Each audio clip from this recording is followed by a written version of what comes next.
I'm Theo. And I'm Juliet. And this is Apologies Accepted. We offer an entertaining look at some of the big issues in history by examining public apologies of the famous and infamous. We're looking at politicians, serial killers, actors, and you. Send us a public apology you would like to make, and we'll read it on the air and give you a chance to redeem yourself, or just get some guilt off your shoulders. We're here for you. Once a week, maybe more if you're really, really sorry.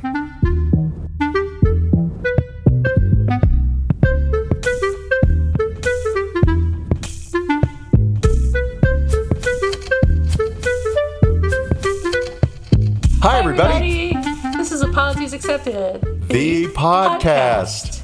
And I am not Theo, yet again. And I am not Juliet. Too bad for you. I know. Today, we're going to talk about a bunch of stuff. And then we'll say goodbye. That's it. And then we'll say goodbye. That's the agenda. So, Theo, tell us about your stuff. What's shaking bacon? Let's see. So I was sick, which wasn't fun. Again, and kind of not a surprise because I've been traveling, and so it's only ever going to pick up every respiratory illness in the world. Not COVID, according to all the home tests that I've been inhaling. Good. So yay. No fever. Who cares? Oh my God, listen to me. Here's my illness, right? Just mostly exhaustion and a stuffy nose, which probably is classic COVID. Who knows?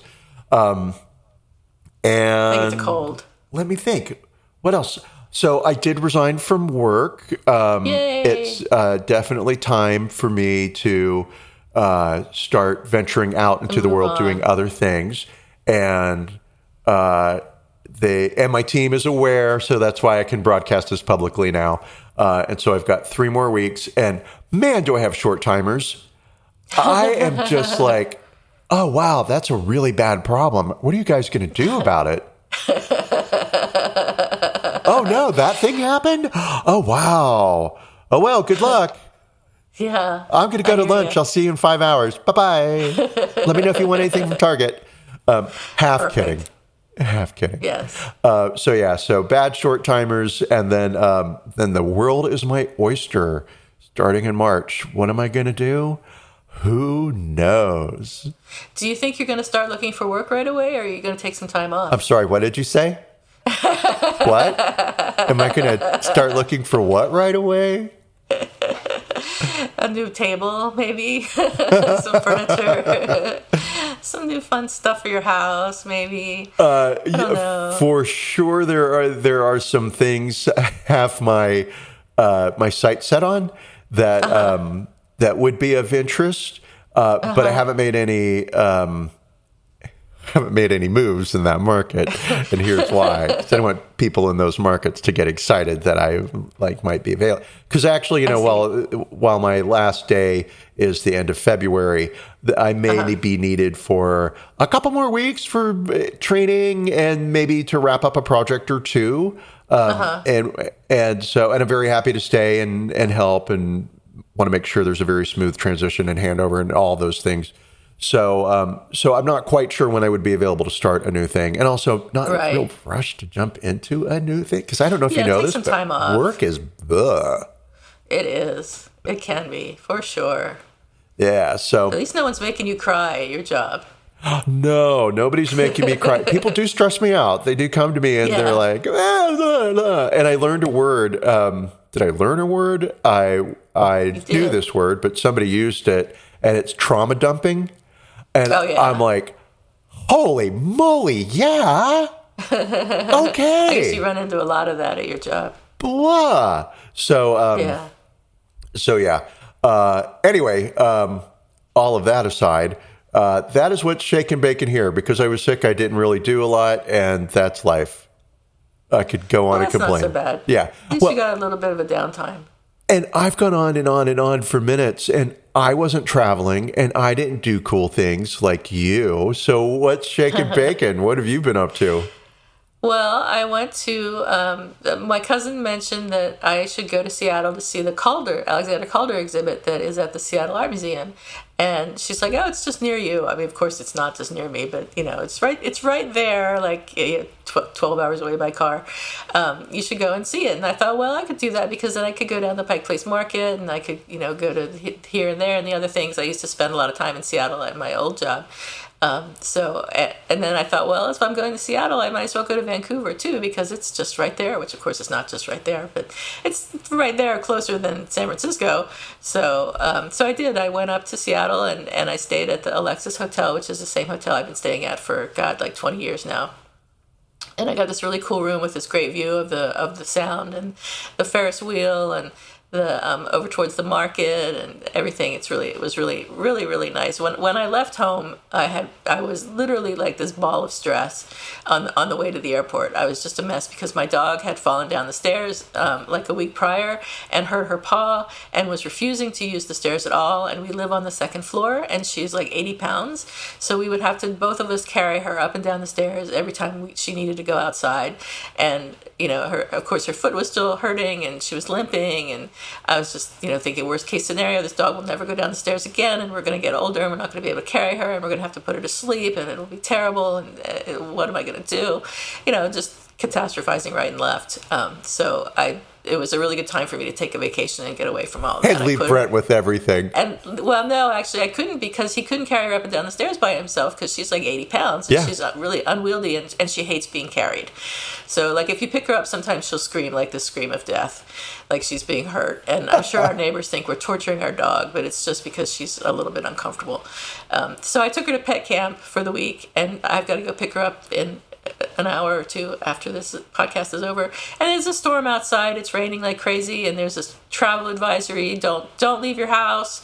But I've got to go pick up my dog, so the stress is starting to pile back on again. But anyway, I did spend time in Seattle, which was extremely relaxing.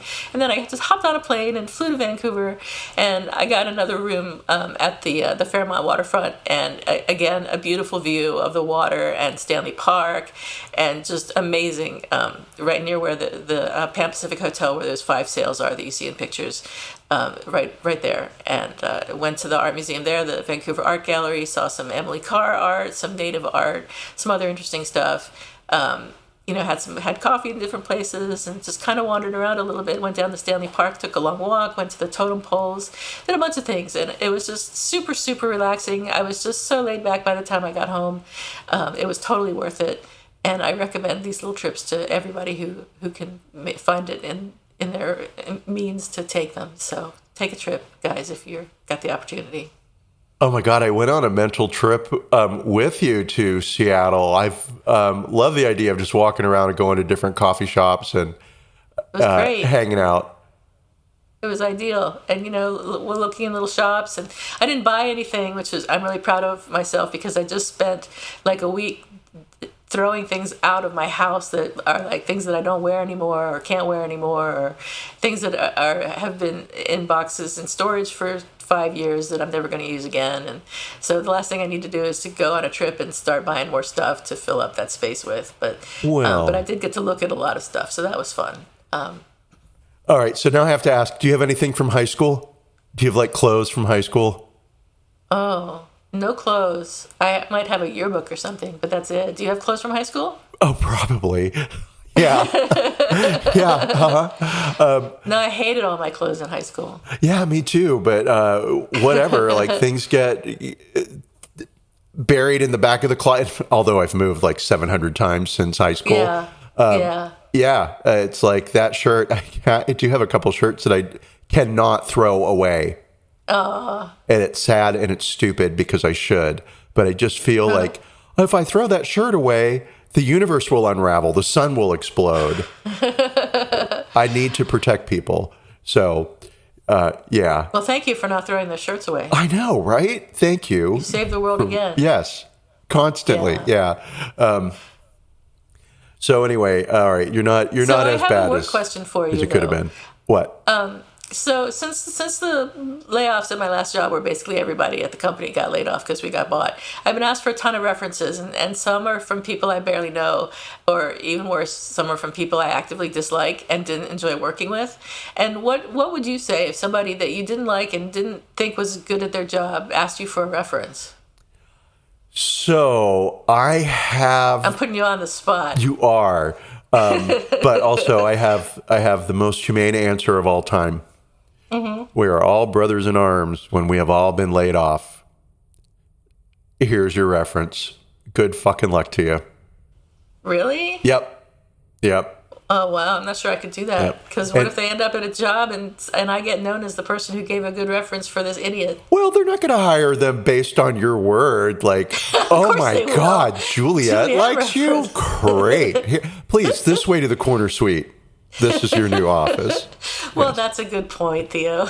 Yes. So no, they just want to verify employment, and they want to know that there are two people who like don't hate you so bad that like, you know, they spit when your name is mentioned. And so that's all that bullshit is, right? And so I think it's adorable of you to have this ethical quandary around, should I give a personal recommendation to someone that I don't care for? But you know, you think I should? Workers have to unite against the man. Yeah, if we stick it to the man. Send him a horrible employee. That'll show corporate America. You just keep those problems chugging along. You make them employable and help them out. And, like promoting someone from 7th grade to 8th grade when they failed every class. Yes, exactly. That's just it. It's like, do I really want to look at this kid again? No. Right, no. Your problem now, Mary. You know what? If you haven't learned to read by the age you're 13, maybe the next teacher can help you. I can't. But also there's that thing of you write a reference letter for somebody, and then maybe they hire you. Or because whatever, they were bad at that job, but they're great at this other company. I see, in the future. Or maybe they hear about a job and they're like, boom, I know who I need to tell about this job because she wrote me this glowing... You don't have to write a glowing reference letter, but you know. Right. Well, they'll never see the reference letter. They'll never hear the reference that I give. So as long as I give a decent reference, you know, I think that's what matters. So yeah. Usually I do it over the phone. I mean... well, and over the phone, great, right? Because no record. Yes, and you can be, as tone says, a lot. Exactly. So you know, I was like, what was it? You told me one time if someone, I think it was you, if someone comes to you and said, did Mary work at such a company between whatever day and whatever date, you can say, well, she was there. Yeah. She was there. I don't know if she worked. When I managed a bookstore, I would get, people would leave, staff would leave, and they're always going to another part-time retail job, because that was a lot of my staff, just part-time people, and great, cool, very seasonal. And so they would ask for references, and the company that I work for had a very strict policy. You were only allowed to give like the work dates. You could verify employment. Yeah. That's all you could do, right? Yeah.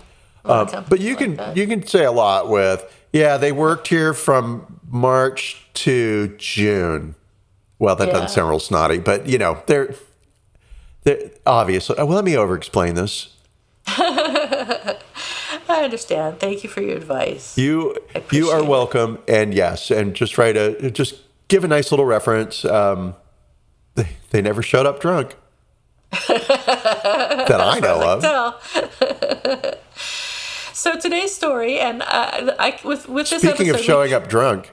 Speaking of showing up drunk, we continue my what I would call obsession with ChatGPT, but it's not really an obsession. It's more of a mild interest. I went and plugged in the story into ChatGPT and asked it to write a podcast script for the episode, and it came up with quite a lot, which was funny and interesting. And the thing that I noticed the most was that it lied. It lied and lied and lied. It made up people. It made up names. It made up dates. It made up everything. And then even when I would go back and say, please use this article as the basis for your piece and use only the facts, still came back lie, lie, lie. And I guess according to Brent, that's the way it is, but I didn't realize that. But I did get 2 opening paragraphs out of ChatGPT that I'm going to use now. 17 pages. So, Oh, yeah, 17 pages, but the 2 opening paragraphs were the only ones that were usable. So they are, welcome to another episode of Apologies Accepted, where we occasionally delve into the wild and often unpredictable world of music and entertainment. Today we have a rather unusual and controversial story to explore. Our spotlight today is on a Texas metal band that recently found themselves at the center of a storm of criticism after a shocking incident during one of their concerts. The band, Martyrdom, faced backlash for tossing a severed pig's head into the crowd at Houston's White Swan Live. And I have to note that I had to plug in the right name for the band and the right name for the venue because ChatGPT made them up. So,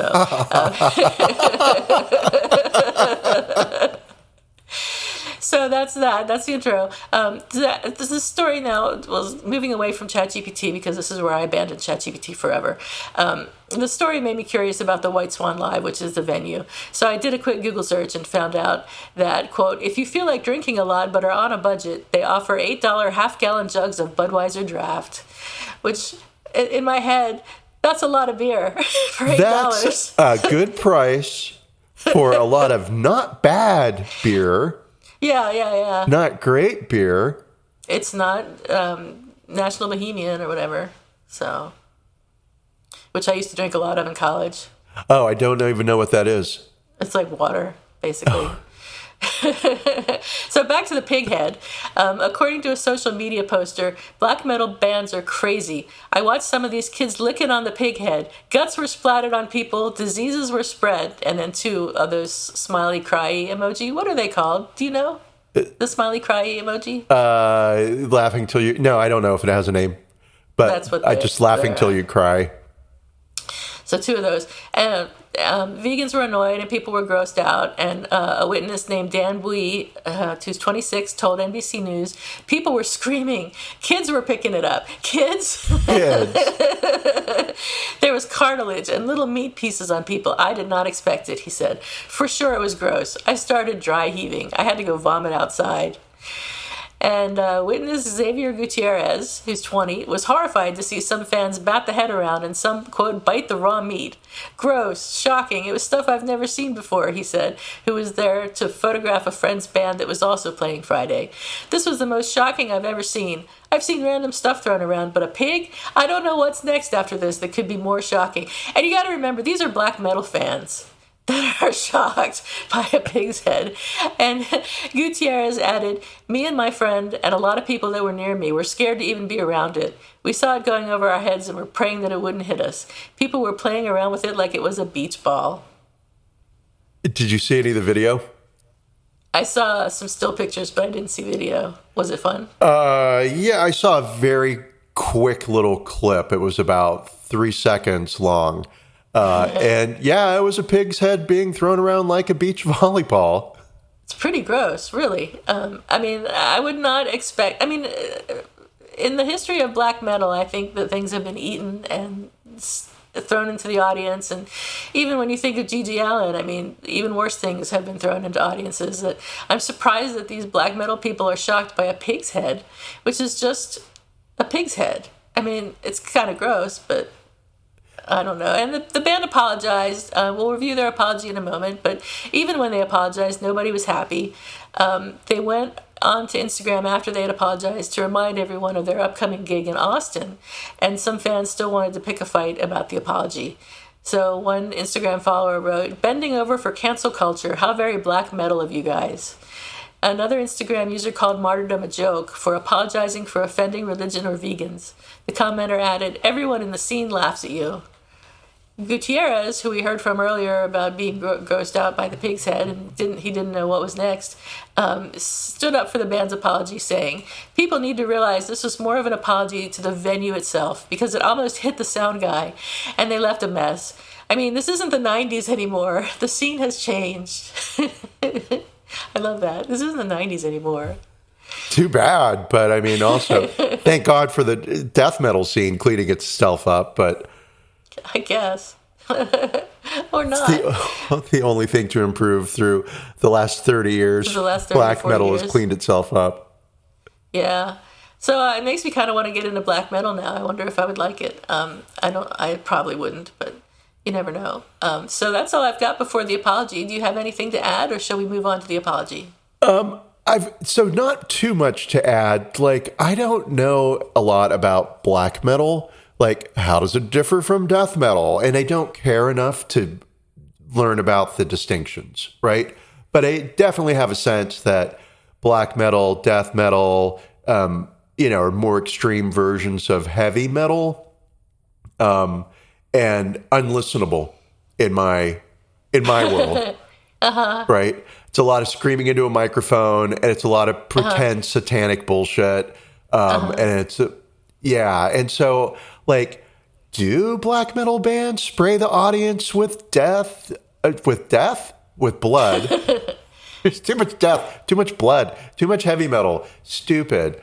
And again, I don't have much. But from Wikipedia, imagery and performances in black metal, right? So what's going on in black metal? Many bands choose not to... Well, let's start with what is black metal, right? So according to Wikipedia, black metal is an extreme subgenre of heavy metal music. Common traits include fast tempos, a shrieking vocal style, heavily distorted guitars playing with tremolo picking, all right? Raw, lo-fi recording, unconventional song structures, and an emphasis on atmosphere. Artists often appear in corpse paint and adopt pseudonyms. All right, cool. It's basically, we all get what death metal, heavy metal, black metal is. This band specifically is black metal. Okay, so imagery and performances within the subgenre. Many bands choose not to play live. Many of those who do play live maintain their performances, open quote, are not for entertainment or spectacle. Sincerity, authenticity, and extremity are valued above all else. Okay, close quote. Some bands consider their concerts to be rituals. Calm down, everybody. Calm down. And often make use of stage props and theatrics. Bands such as Mayhem, Gorgoroth, and Watain are noted for their controversial shows, which have featured impaled animal heads, mock crucifixions, medieval weaponry, and... Medieval weaponry. Come on. And band members doused in animal blood. So it's everything I thought it was going to be. A few vocalists, such as Dead, Manic, and Kvorforth, are known for cutting themselves while singing on stage. This pig's head is sounding pretty tame to me right now. Black metal artists often appear dressed in black with combat boots, bullet belts, spiked wristbands, and inverted crosses and inverted pentagrams to reinforce their anti-Christian or anti-religious stance. However, the most standout trait is their use of corpse paint and black and white face paint, sometimes mixed with real or fake blood, which is used to create a corpse-like or demonic appearance. The imagery of black metal reflects its lyrics and ideology. In the early 1990s, I almost read that as the 1900s. Like, it doesn't go back that far. In the early 1990s, most pioneering black metal artists had minimal album covers featuring Xerox black and white pictures and or writing. That was partly reaction against death metal bands who at the time had begun to use brightly colored album artwork. Many purist black metal artists have continued this style. Black metal album covers are typically dark and tend to be atmospheric or provocative. Some feature natural or fantasy landscapes, while others are violent, sexually transgressive, sacrilegious, or iconoclastic. And they give some examples. For example, Marduk's Fuck Me, Jesus, and and Dimmu Borgir's In Sobre Diabli. All right, they're probably Swedish or Norwegian. And I'm going to say, like, that's kind of it for the death metal stuff. So let's do the apology. All right. It is a great big... What? So the apology, it is, I think it was on Facebook. Actually, I'm not sure. But they said, "Hi, everyone. We just want to start off by saying we are incredibly sorry to anyone we offended with our actions and gimmicks on stage. We are a black metal band, and as part of it, we try to add a little bit of imagery and shock value to our set.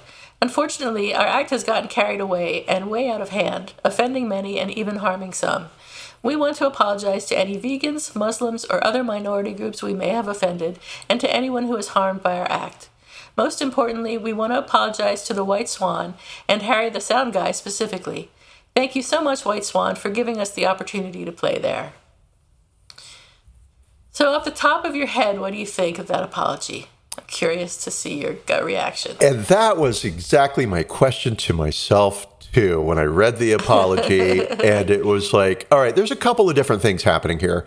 Like, and since I know nothing about the world of black metal, right? Mm-hmm. I don't know what it means for this band to have made an apology, right? Right. And so what did it cost them to do this? Right.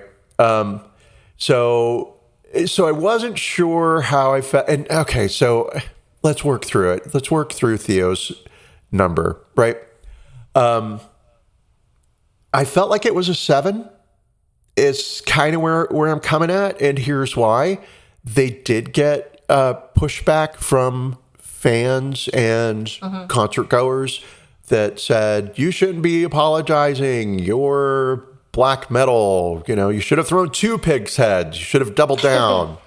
And of course, they know their audience, so they must have known there was going to be some resistance to this apology. And we live in an age where people love to complain and be offended anyway. So, so I think, okay, you're heroes for doing that, right? But I think really in the real world, it's kind of a 4. And here's why. It feels to me like they want to play at the White Swan again. And I'm going to read into between the lines here that the White Swan was not happy to have to clean up some pig's blood. And that Harry, the sound guy, who was almost hit by the pig's head, probably bitched a little bit and was like, hey, you guys ever hear of workers' comp? White Swan, I'm going to be so rich if that ever happens again. Right. And so I think it was kind of a forced apology. And also we're apologizing to Muslims. I get that. Right. Yep. And vegans. Yeah. I get that. And other minorities. Yeah.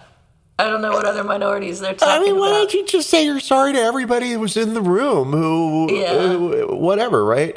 But then also the audience, like, they must have been expecting something because this is these satanic rituals happen on stage in these stupid concerts. Like, what did you think was good? Mock crucifixions. Come on, read Wikipedia. Know what you're getting into.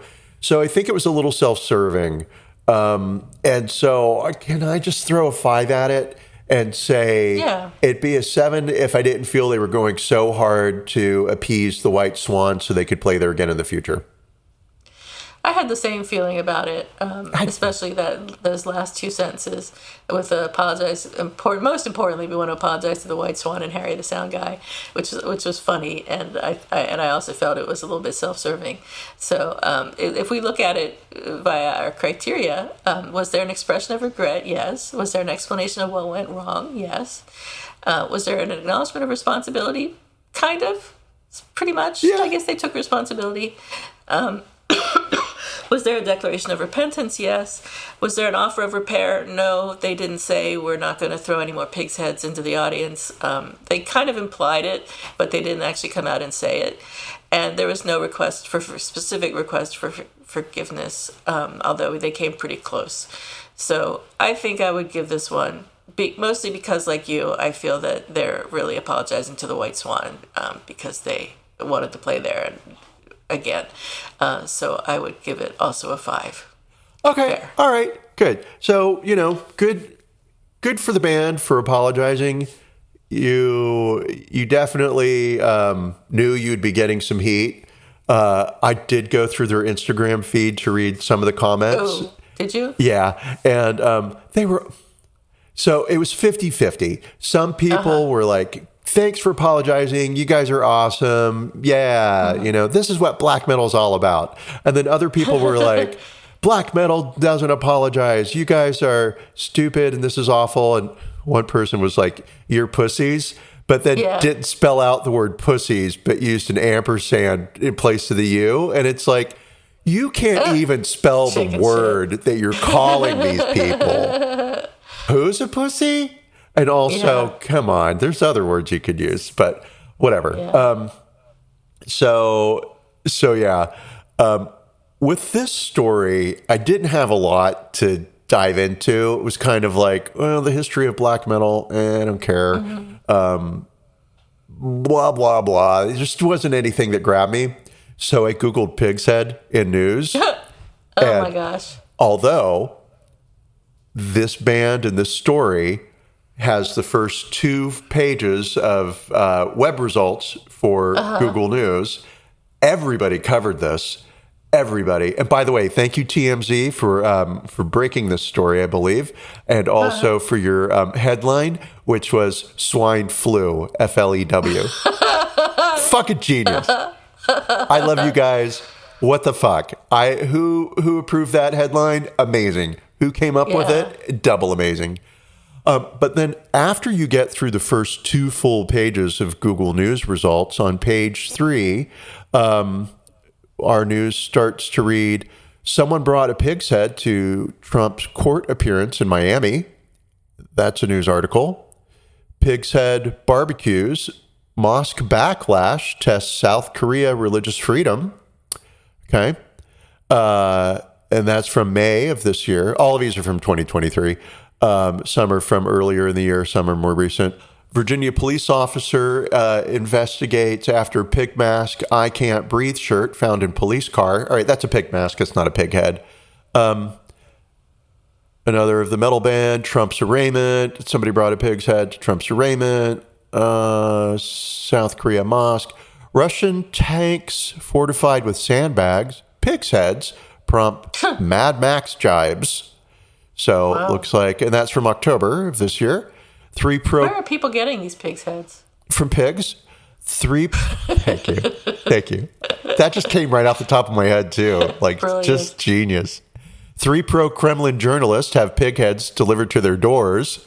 That happened in September of this year. Santa Rosa pig blood vandalism case now in Sonoma County Superior Court. I mean, yeah, of course it is. Museum collects bits of history from the Trump crowd in Miami. And I guess they collected the pig's head, or I don't know. Pig's head, prison garb, and screaming MAGA fans among. All right, more of the Trump. And that's it so far.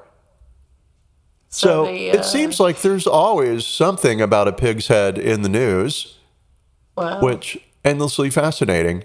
And that's what I bring to this story. Well, thank you. Well, you are welcome. Here's a pig's head. Welcome. I'm not going to be around pig's heads as much as possible. So I have an apology expected. But do you have an apology expected, or who's starting? I do, because I came fully prepared for this show. Unlike last episode, where I was like, "What?" Oh, speaking of last episode, our podcast platform, Podbean, not a commercial for Podbean, but they are awesome. Has an AI tool. Oh wow! And so you upload your show into their AI filter, and it does post-production, and it cleans out like all the ums, right? Oh, nice. Which was awesome. And so I listened to the show, and I was like, man, this is on fire. This is so good. It's because all of my ums were smoothed out, right? So amazing. Great. But it did something with the vocals. I'm not sure what, or whatever was happening with me that day. I sound like such a soy boy when we were talking about the DEI officer, diversity, inclusion, inclusivity, equity. Thank you. Because otherwise it would be DIE, and that die officer would not be awesome. Anyway, I would say these things like, "Oh my God," just like that, right? And I can't believe they violated her liberal rights. And so I used it again, and then see if I still sound as, I I don't know, tightly wired around liberal causes. But maybe it was just that one particular story. Anyway, so I thought I would share my adventure with AI last week. Okay, so who's sorry now? Lorne Michaels of SNL fame. Why? I'll tell you why. Because he brought Nikki Haley in last night as a surprise guest. Oh my God. During cold open. Yes. And so they had two. So it's SNL comedians for our international audience who may not be familiar with Saturday Night Live, but there you go. You probably are familiar with Saturday Night Live. It's been around for 30, 40 years, maybe 50. Holy moly. And so the skit was a political CNN, town hall, right? And they had two newscasters sitting on the stage who both were black. And then the audience, mixed races, and a black woman stands up and is holding the microphone, and she's getting ready to ask the candidate a question, right? So that's the opening, or at least that's what I saw. And the woman says, would you like to explain the cause of the Civil War? And would you say that it started with an S and ends with lavery? And then the camera pans over to Nikki Haley, who's standing there holding the microphone, right? And again, of course, this is a comedic skit. And she says, well, that's what I should have said. And live from New York, it's Saturday night, right? And then the show opens. Lorne Michaels, are you fucking kidding? Come on, right? I don't expect you to be a liberal. I don't care what your politics are. But you're giving this woman who absolutely was kowtowing to the white supremacist streak that's running through the Republican Party, right? You're giving her a platform to say that she wasn't saying what she said. And and that's terrible. So he's getting some backlash for it. And I expect that he probably will not apologize, but he should. Just inappropriate and not good. That's awful. Yeah. And so that's my apology expected / who's sorry now. And what have you got?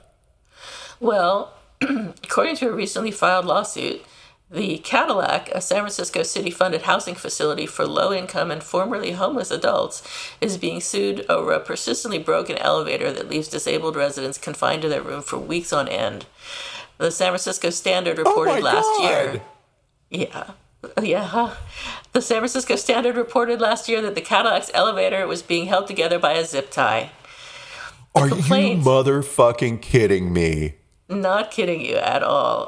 The complaint said that when the complainant, Mark Parsons, wrote an email last year about residents becoming stuck between floors, the management company responded not with repairs, but by pulling the recertification of Parsons' low-income status and going through his bank statements. So the elevator's still not been repaired.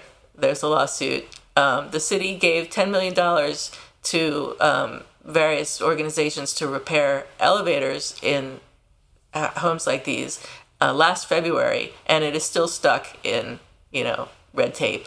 So and it's not even close to enough for all the elevators that need to be worked on in the city for these homeless and low income people. So as you were saying, AI will clean that up. Back in there. Bad news for the city. Bad news for everyone. Maybe good news for lawyers. I don't know, but I do expect a who's sorry now or an apology from somebody about this, and soon. Like, what are people thinking? You know what I mean? Yeah. How do you look at that and think it's all okay and that you're not going to get sued to doomsday and back? I'm going to sue them. I really am a soy boy. I know. That's totally what it is. I personally feel that I should sue them myself. Yeah, I mean, that's just... We should go there and try and use the elevator, and then we have a good reason to sue them. Yeah. So that's my apology expected, and that's all the news that's fit to print. I hope you get that apology, and I hope you get some money when you sue them. Thank you. I'll share it with you. Yay, good. All right, everybody. Thanks for listening. We'll be back next week, I believe. Lord willing, the creek don't rise. So, stay cool, cucumbers. Don't trip potato chips. Bye. Later, tater. Bye.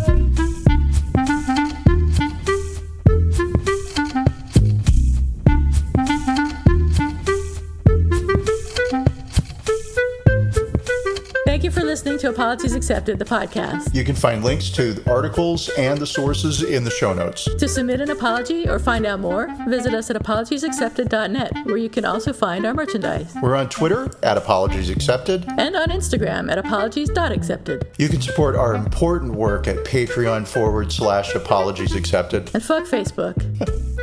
Bye. Bye.